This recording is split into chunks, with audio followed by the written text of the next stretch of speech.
دنیا پہ اس موضوع پہ بات چھڑی ہوتی ہے، اس کی جائیداد کتنی، اس کے بنگلے اور کوٹھیاں کتنی ہیں، اس کا بینک بیلنس کتنے، کتنی فیکٹریاں چھوڑ کے گیا ہے۔ اخبار میں بھی آتا ہے کہ فلاں صاحب فوت ہو گئے اور اپنے ترکے میں یہ چھوڑ گئے، اپنی اولاد میں یہ چھوڑ گئے۔ تو یہاں یہ عنوان چڑھا ہوتا ہے کہ اس نے پیچھے کیا چھوڑا، لیکن فرشتوں کی مجلس کے اندر یہ عنوان چڑھا ہوتا ہے اس نے آگے کیا بھیجا۔ تو ہم نے یہ دیکھنا ہے کہ اس مختصر سی زندگی میں ہم نے آگے کیا بھیجا۔ فرمایا ابن آدم کہتا ہے مالی مالی، میرا مال میرا مال۔ اس کا مال وہی ہے جو اس نے کھایا اور ضائع کر دیا، پہنا اور پرانا کر دیا، یا اس نے آگے بھیج دیا۔ یہ 3 مال اس کے ہیں، باقی اس کا نہیں ہے، باقی اس کے وارثوں کا ہے، اور وہ آنکھ بند ہوتے ہی ترکہ ہو جاتا ہے۔ اور یہ جو بہت بڑا نام تھا، بہت بڑی شناخت تھی، بہت بڑے عہدے اور منصب کا مالک تھا، یہ روح نکلتے ہی میت بن گیا۔ اب ہر کوئی یہ کہہ رہا ہے کہ میت کو اتنے بجے دفن کریں گے، میت کو غسل دیا جا رہا ہے، ڈیڈ باڈی ہاسپٹل میں پڑی ہے، ڈیڈ باڈی وہاں سے چل پڑی ہے۔ تو یہ عنوان چھڑے ہوتے ہیں۔ تو اب کوئی نہیں کہتا کہ فلاں منصب دار اس کو غسل دیا جا رہا ہے، کوئی یہ نہیں کہہ رہا کہ فلاں عہدے دار کو جو ہے وہ منتقل کیا جا رہا ہے۔ تو سب سے پہلے اس کی شناخت چھین لی جاتی ہے، اس کا نام چھین لیا جاتا ہے۔ اب وہ میت بن گیا، اب وہ ڈیڈ باڈی بن گئی، اور اب رشتے ناتے وہ سلسلے کہاں گئے، وہ جائیدادیں، وہ سب کچھ، وہ منصب سارے یہیں رہ گئے۔ یہ تنے خاکی لے کے قبر میں اترنا ہے، اور چند گز کفن لے کے قبر میں اترنا ہے، اور وہ اعمال جو ہم پہلے آگے بھیج چکے ہیں وہ وہاں جا کے ہمیں وصول ہوں گے۔ اور اگر ہم اس جہان کے لیے یہاں پہلے کچھ نہیں بھیجا تو یہاں سے تو کچھ ساتھ نہیں لے کے جائیں گے۔ واحد لباس کفن ہے جس کو جیب نہیں ہوتی۔ اگر کوئی کسی کے کفن میں جیب لگا کے اس میں درہم، دینار اور ڈالر ڈال بھی دے تو پھر بھی وہ سکہ وہاں نہیں چلے گا۔ اس کی قبر کے اندر بہت سارے درہم و دینار، سونے اور چاندی کے ڈھیر بھی کوئی ساتھ دفن کر دیں تو پھر بھی یہ سکہ قبر میں نہیں چلے گا۔ وہاں اعمال کا سکہ چلتا ہے، وہاں صالحیت کا سکہ چلتا ہے۔ تو یہ ہم یہاں سے جو آگے بھیج چکے ہوتے ہیں وہ ہمیں وہاں جا کے وصول کرنا ہوتا ہے۔ تو میں اور آپ دیکھیں کہ ہم نے آگے کیا بھیجا ہے۔ مجھے پتا ہے میں آگے کیا بھیج چکا ہوں، اور یہ آپ کو بھی پتا ہے کہ ہم آگے کیا بھیج چکے ہیں۔ تو میرے رب کی یہ کرم نوازی ہے کہ حضرت انسان کو تنبیہ کر کے اس کو بتا رہا ہے تاکہ وہ غفلت کے دائرے سے باہر نکلے اور اپنی زندگی کا جائزہ لے۔ تو فرمایا وَلْتَنْظُرْ نَفْسٌ مَا قَدَّمَتْ لِغَدٍ، ہر جان یہ دیکھے اس نے آنے والے کل کے لیے آگے کیا بھیجا ہے۔ بعض کا ہوتا ہے کہ ہماری عبادتوں کا سرور باطن حظ نفس میں تبدیل ہو جاتا ہے۔ ہم سمجھ رہے ہوتے ہیں کہ یہ سرور آ رہا ہے، یہ سرور باطن نہیں ہوتا، یہ حظ نفس ہوتا ہے۔ آپ کوئی نیک کام کر رہے ہیں اور پھر اس کی نمائش بھی آپ ساتھ کر رہے ہیں تو اس سے آپ کے نفس کو ایک سرور ملے گا، نفس خوش ہوگا۔ وہ ایک پھل جھڑی کی طرح ہوتا ہے۔ ایسے آپ کو ایک نشہ آیا اور وہ آپ نے سمجھا شاید یہ میرے باطن کا سرور ہے۔ باطن کا سرور تو ایک بہت بڑی دولت ہے، وہ پھل جھڑی کی طرح نہیں ہوتا، وہ اندر طمانینت کو اتار دیتا ہے اور نفس کو نفس مطمئنہ بنا دیتا ہے۔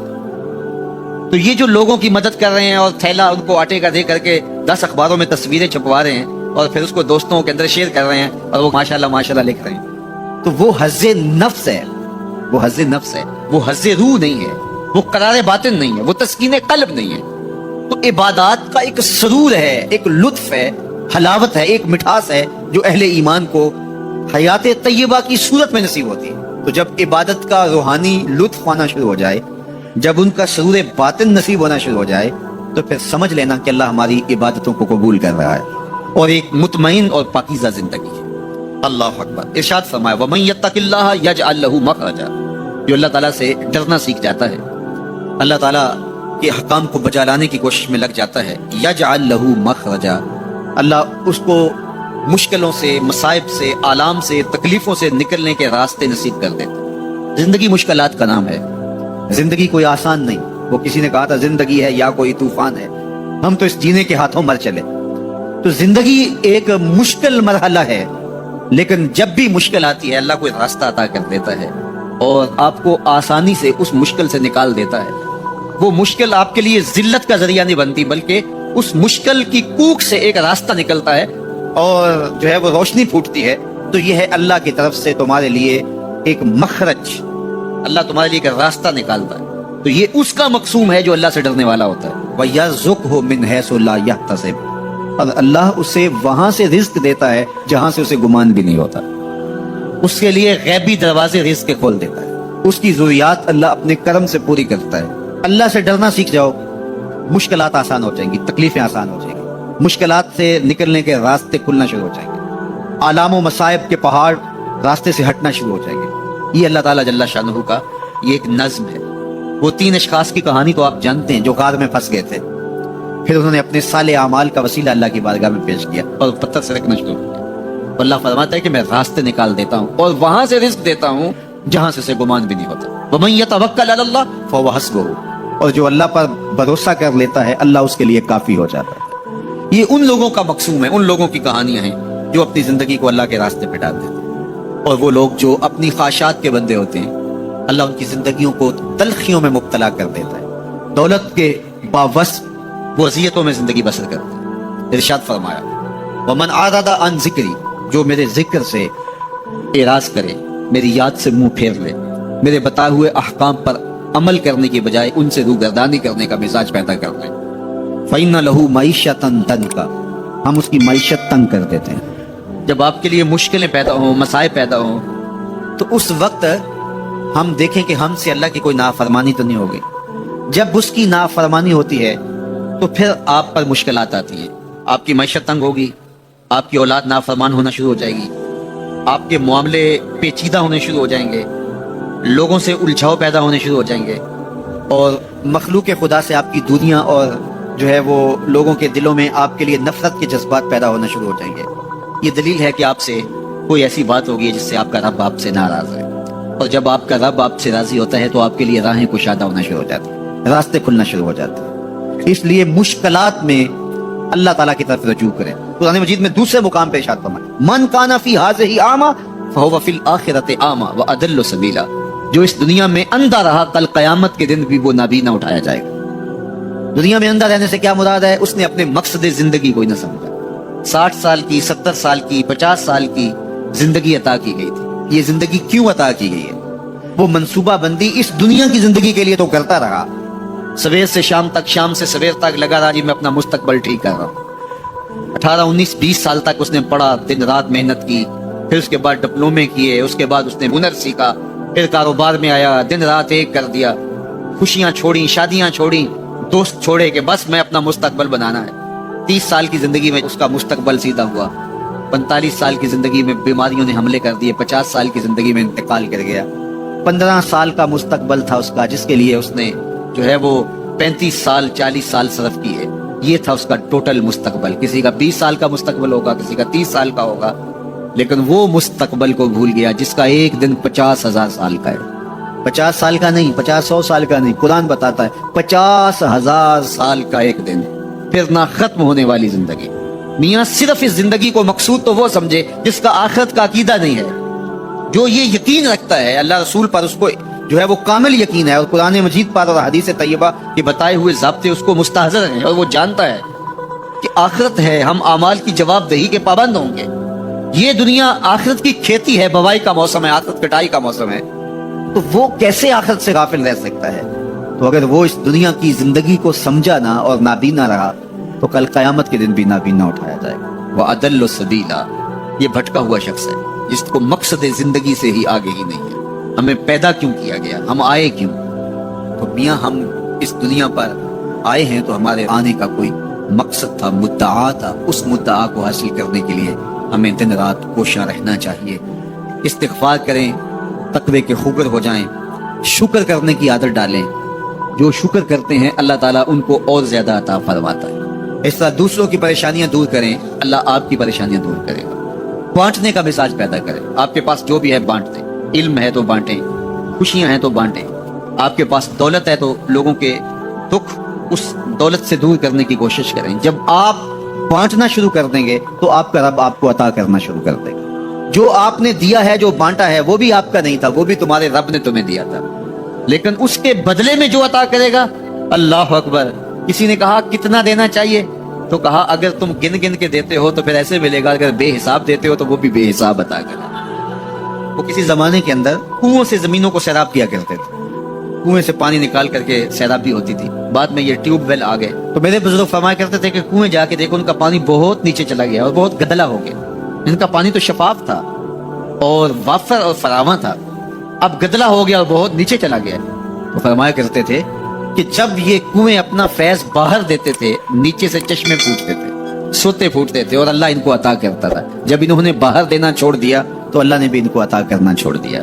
اس لیے تم اگر دیتے رہو گے تو سوتے پھوٹتے رہیں گے, کبھی ختم نہیں ہوگا. اس لیے اللہ کی راہ میں بانٹنے کا مزاج پیدا کرو جو آپ کے پاس ہے. اللہ اکبر. میرے حضور نے تو فرمایا کہ تم راستے سے گزرتے ہوئے کوئی چیز جو راستے میں رکاوٹ بن رہی ہو اس کو راستے سے ہٹا دو تو یہ بھی صدقہ ہے. اور کچھ نہیں کر سکتے, کسی کو ہنس کے مل پڑو, مسکرا کے کسی سے بات کر لو تو فرمایا یہ بھی تمہارا صدقہ لکھا جائے گا. یہ نیکی بھی چھوٹی نہ سمجھنا, یہ بھی بہت بڑی نیکی. تو جو آپ کے پاس ہے وہ بانٹو تو انشاءاللہ آپ کو اللہ اور عطا کرے گا, اور زندگی کے اندر ایک تمانیت کا نور اور ایک اجالا پیدا ہوگا. اللہ جل شانہ ہم سب کو خوشگوار, مطمئن, پاکیزہ اور خوبصورت زندگی کا نور عطا فرمائے. اللہ تمہاری صورتوں کو نہیں دیکھتا, اللہ تمہارے مالوں کو نہیں دیکھتا کہ کون کتنا خوبصورت ہے, کس کے پاس کتنی دولت ہے. نہ تمہاری صورتیں دیکھتا ہے, نہ تمہارے بنگلے دیکھتا ہے, نہ تمہاری جائیدادیں دیکھتا ہے, نہ تمہارا بینک بیلنس دیکھتا ہے. اسے تمہاری صورتوں سے غرض نہیں ہے, اسے تمہارے اموال سے سروکار نہیں ہے. وَلَٰكِن يَنظُرُ إِلَىٰ قُلُوبِكُمْ وَأَعْمَالِكُمْ, وہ تمہارے دل دیکھتا ہے اور تمہارے عمل دیکھتا ہے. تمہارے کپڑے پھٹے پرانے ہیں, جھونپڑے میں رہتے ہو, لیکن عمل خوبصورت ہیں. تمہارا دل قلب سلیم ہے, اس دل میں اللہ کی محبت, اللہ کا پیار رکھا ہے, اللہ جل شانہ کے محبوب کا پیار رکھا ہے, تو وہ دل خوبصورت ہے. تو تمہارے لباس پھٹے پرانے کیوں نہ ہو, تمہارے رہنے کی جگہ انتہائی نا آسودہ کیوں نہ ہو, لیکن تمہارا دل اچھا ہے, تمہارے عمل اچھے ہیں, تو تمہارے رب کو یہ پسند ہے. تو تقوی کا مرکز تمہارا قلب ہے, تمہارا دل ہے. تو دل کی پاکیزگی, دل کی صفائی, دل کی ستھرائی, یہ اللہ جل شانہ کو محبوب ہے. ہم عمومی طور پہ اپنے ظاہر کو سنوارنے میں لگے رہتے ہیں اور باطن ہمارا میلا کچیلا ہی رہتا ہے. ہمارا رب ہم سے اس بات کا تقاضا کرتا ہے کہ تمہارا دل بھی ستھرا ہونا چاہیے, تمہارا دل بھی پاک ہونا چاہیے. باہو علیہ رحمہ فرماتے ہیں کہ دل کالے نالوں منہ کالا چنگا, جے کوئی یہ رمز پچھانے ہو. تو اصل تو پاکیزگی, طہارت, صفائی, عفت قلب کی ہے. تو اس لیے اللہ تعالیٰ جل شانہ نے مومنین کے قلوب کی پاکیزگی, طہارت اور صفائی اور عفت کا تقاضا اہل ایمان سے کیا ہے. اللہ جل شانہ نے بندوں کو جو عزت, وقار اور شہرت عطا کی ہے تو اس کا معیار تقوی کو قرار دیا. کون کتنا معزز ہے یہ اس کی دولت سے نہیں ناپا جا سکتا, اس کے قبیلے, اس کے خاندان سے نہیں جانچا جا سکتا, اس کے لباس سے آپ یہ اندازہ نہیں کر سکتے کہ یہ معزز شخص ہے. کسی شخص کا کسی قوم سے تعلق ہے وہ اس کی عزت کا ظرف نہیں ہے. ان اکرمکم عند اللہ اتقاکم, تم میں سے معزز وہ ہے جو متقی ہے, جو پرہیزگار ہے. دیکھیے ابو لہب قریشی النسب تھا, لیکن خوبصورت ہونے کے باوجود, عالی مرتبت نسب رکھنے کے باوجود آج بھی اس پر لعنتیں برس رہی ہیں. اور بلال حبشی رضی اللہ تعالیٰ عنہ رنگ کے کالے تھے اور نسباً غلام تھے, لیکن تقوی کی دولت نے, ایمان کی دولت نے ان کو اس مقام پہ کھڑا کر دیا کہ وہ ہاشمی النسب شخص تقوی اور ایمان کی عدمیت کی وجہ سے ان کے قدموں سے لگی ہوئی دھول تک بھی نہ پہنچ سکا, اور وہ عزتوں کے اس شرف کو حاصل کرتے ہیں جو انہی کا مقصود ہے. تو اسلام نے شرف کا معیار, عزت کا معیار تقوی قرار دیا ہے. تو اس لیے ہمیں تقوی کو حاصل کرنے کے لیے کوشاں رہنا چاہیے اور ایسے اعمال بجا لانے چاہیے کہ جس سے ہمیں تقوی حاصل ہو.